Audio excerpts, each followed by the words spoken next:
الحمد لمن تفرد بالقدم وكل ما سواه فهو مسبوق بالعدم والصلاة والسلام على من بعث إلى العرب والعجم أما بعد فأعوذ بالله من الشيطان الرجيم بسم الله الرحمن الرحيم ادع إلى سبيل ربك بالحكمة والموعظة الحسنة صدق الله العظيم. سید حکیم ماتوریدی صاحب چې هغه تکلیفونه کړي وو په علامه وحید الله وحدان صاحب او مفتی محمد بلال دیوبندی صاحب دامت فیوزهما چې د هغې په خلاف باندې د تکلیفونه کړي وو.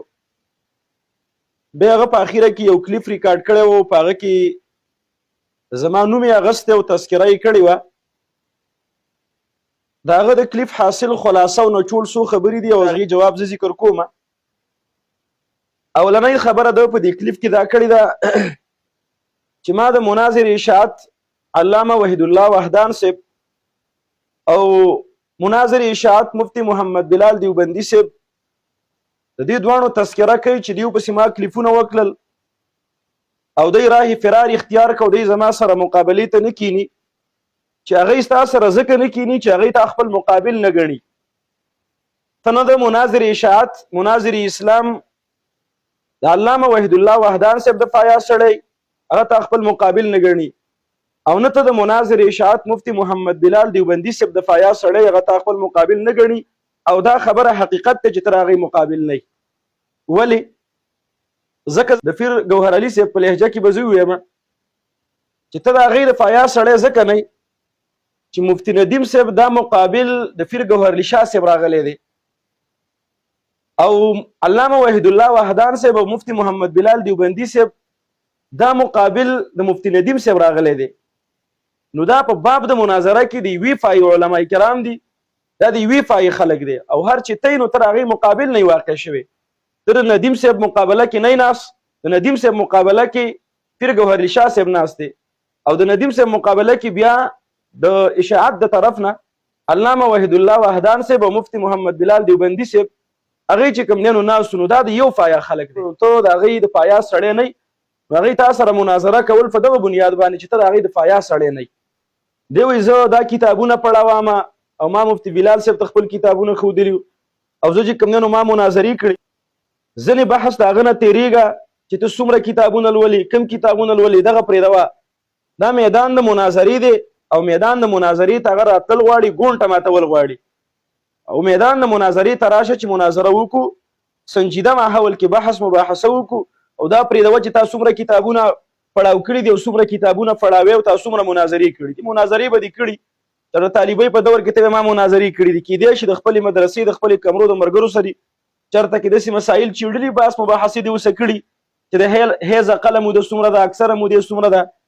د نفاس هغه څومره موده ده، اقله مودې څومره ده، حد الاشتره که نشته ده. که چېرته دغه مناظرې د کمرو کې کړي هغه نه شو ویلی، او باقي چې تا کومې مناظرې کړي دي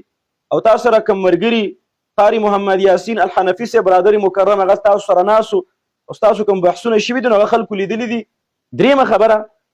د علامه وحید الله وحدان صاحب ته وایي چې د کلنډرانو الفاظ مه استعمالوه. چې زه دا خبره کوم چې علامه وحید الله وحدان صاحب او مفتی محمد بلال دیوبندي صاحب چې په بعضو ځایونو کې کومه تیزه لهجه استعمال کړې ده، نو دا تیزه لهجه هغوی به طور جواب استعمال کړې ده. که تاسو د مفتی ندیم صاحب بعضو ځایونو کې د هغه لهجه وګورئ، د هغه لهجه ډېره انتهایي تیزه ده او ډېرې په غیر سنجیدګۍ سره چې هغه په ځینو ځایونو کې خور مور او د ځینې داسې خبرو تذکرې وکړي او داسې لهجه اختیار کړي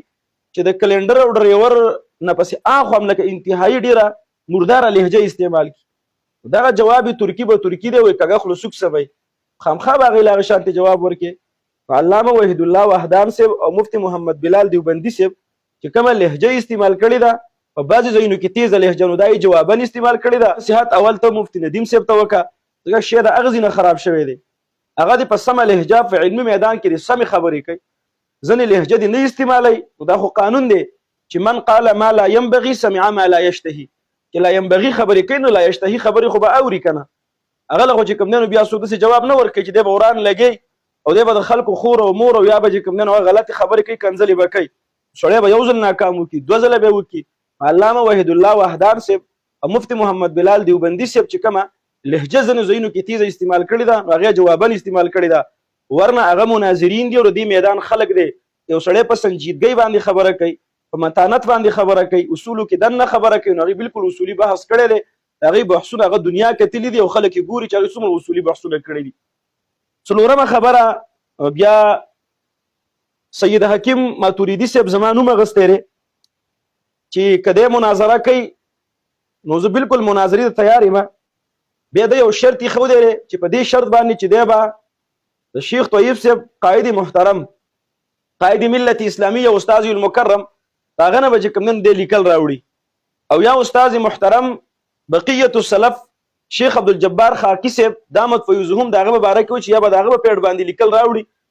چې او دا زمونږ مناظر دی، د فتح او شکست زمونږ فتح، زمونږ د جماعت فتح او شکست دی. نو تا دا کوم شرط ایښودی دی، نو تا ویلي چې زه مناظره کوم، نو لنډه ته ما وویل زه مناظره کوم، زه بالکل تیار یم. ستا د شرط په مقابله کې زما هم یو څو شرطونه واوره. یو شرط خو دا دی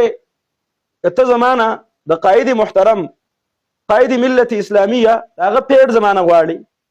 نو باید چې ته فضل الرحمن صاحب پیډ راوړي. دغه د یو فایا خلک دی،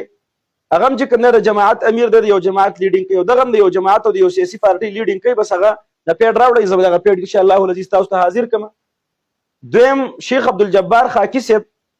دامت فیوزهم تاسو د هغې تذکره کړې ده، نو هغه صوبایي امیر دی. تاسو د خپل صوبایي امیر پیډ راوړئ، بالکل زه به د هغې لیکل راوړم او تاسو ته بیا پیش کړم. دویمه خبره دا ده چې ته به دا خبره کې دا زما شرط دی چې زه جمعیتي یم، ته به د دې خبرې تعین منګه ته کې ځکه او دا خبره په لیکلو کې ماله راکړې چې زه جمعیتي یم، ځکه ته یو متنازع شخصیت یې. بعضې ستاسو کسان و چې دا چې کوم دی نو سیفي دی، دی جمعیتي نه دی، نو ته متنازع شخصیت یې، موږ به تا باندې مطمئن نو چې ته جمعیتي یې او که ته سیفي، ته به دا په لیکلو کې ماله راکړې چې زه جمعیتي یم او د جمعیت د طرف نه هغه زه مناظره کوم، چې ستا پوره پته ولګي ته متنازع شخصیت یې. تعارف به بیا وکړو او ته به ما وپېژنې او زه به تا وپېژنم، لکه ته چې ما نه پېژنې نو زه هم تا نه پېژنم، خو زه تا ذاتا هم نه پېژنم، شخصي لیول باندې هم نه پېژنم، او زه تا نظریتا هم نه پېژنم چې ته جمعیتي او که ته سیفي. ته به اول د دې خبرې وضاحت وکړو، نو هلته به خپل تعارف وکړو انشاءالله العزیز چې ته څوک یې او زه څوک یم، او بحث مباحثه به هغه وکړو. پاتې شوه دا خبره، تاسو د نمبر د رابطې خبره وکړله. نو زما برادر مکرم مناظر اشاعت قاری محمد یاسین الحنفي صاحب هغه له به زه ستاسو نمبر ورکړم، هغې به ستاسو سره رابطه وکړي. باقي چې کومې خبرې دي او قاری یاسین صاحب هغه تاسو پیژنئ، ډېر د نږدې نه ستاسو سره بحث شوی دی او د هغه مقام مرتبه هغه تاسو ته معلومه ده، نو هغه به تاسو سره بحث وکړي، رابطه به اوسه وکړي به طور نماینده. هغه زما نماینده دی، زه به هغه له نمبر ورکړم، تاسو سره به رابطه وکړي. هغه خبرې چې میدان مناظرې ته په لارې همواریږي او موږ میدان مناظرې ته په ورسېږو انشاءالله العزیز، هغه خبرې به تاسو سره هغه زما ورور محترم قاری محمد یاسین الحنفي صاحب هغه به تاسو سره د هغې تعین وکړي او هغه خبرې به تاسو سره سرته ورسوي. دې نه علاوه دعوه چې کومه مفتي محمد بلال دیوبندي صاحب دامت فیضهم مجبورا او جوابا هغه یې ښودې وه د مفتي ندیم صاحب په مقابله کې، چې مفتي ندیم صاحب بعضې خبرې داسې کولې چې د اشاعت د علماو بعضې عبارتونه چې د هغې نه به یو خبره لازمېدله او هغه به یې راغستل او ټول جماعت به یې بدناماوه او جماعت ته به یې د هغې نسبت کوه او بیا به یې چې کوم دنو فتوې لګولې او ټول جمعیت په هغې کې د هغې سره ملګري او ټول جمعیت موږ ځکه یادو چې دقه سړی و مفتي ندیم صاحب دا به جمعیت والا خپلو سټیجونو له بوتو، خپلو جلسو پروګرامونو له به بوتلو، دا خبرې به یې کولې، د هغې اصاغر او اکابرو ده ته واګې نه واچولي، دا یې بالکل کنټرول کلی نه و. نو نن چې د جمعیت نوم یادېږي نو تاسو په دې باندې زور مالی، اول تاسو دا خبرې کړي دي، دا خبرې جوابونه او مجبوران شوي دي، ته دا براعت اعلان وکړه چې د مفتي ندیم صاحب دا کومې خبرې دي موږ په دې کې نه یو، نو چې ته پکې نه یې ته د براعت اعلان وکړه، موږ هم چې کوم دی نو بیا به تاسو سره په دې خبره باندې بحث نه کوو. نورې موضوعګانې شته، مناظره به تاسو سره کوو، خامخا به کوو، ستاسو شوق به پوره کوو، خو نور موضوعات هغه به کېدو، په هغه کې به تعین وکړو، په هغه باندې به بحث وکړو. او اخوا که دا کومه خبره ده دا چې جوابان شوې ده او تاسو د مفتي ندیم صاحب په دې کې اګري نو مناظره به کوئ، که د مفتي ندیم صاحب په دې باندې اګري نه د براعت اعلان وکړئ، ویډیو کلیپ یو ملت ریکارډ کړئ او بس خبره به ختمه شي. بیا دې یو ځای کې وایي چې موږ هم د شرک رد کوو، دا پته به میدان کې ولګي چې تاسو د شرک رد کوئ که د شرک ترویج کوئ. باقي تاسو چې کومه خبره کړې ده چې مناظر اشاعت علامه وحید الله وحدان صاحب دامت فیوزهم مفتی محمد بلال دیوبندي صاحب نه هغه ستاسو د پایا خلک نه کومو ځایونو کې هغه تیزه لهجه استعمال کړې ده، هغه جوابي کاروایي ده، هغه باندې چې کوم نو تاسو چې څوک د نصیحت خلک دی هغې ته نصیحت وکړئ. دغه نصیحت لاول تاسو مفتي ندیم صاحب ته وکړئ، دا غم چې کوم اتباع متعلقین دی هغه ته وکړي چې هغه کچه ژبه کچه خبرې کچه لهجه او بیکاره او سپکه لهجه نه استعمالوي نو دا خبرې به زموږ له طرفه نه کېږي ان شاء الله العزیز. قاری محمد یاسین الحنفي صاحب نمبر هغه به ستاسو چې کوم نمبر پرېښی دی هغه نمبر به زه هغې له ورکړم او تاسو سره به هغې رابطه وکړي نورې ان شاء الله العزیز چې کوم شرایط دي او کومې خبرې دي هغه به هغه تعین وکړي.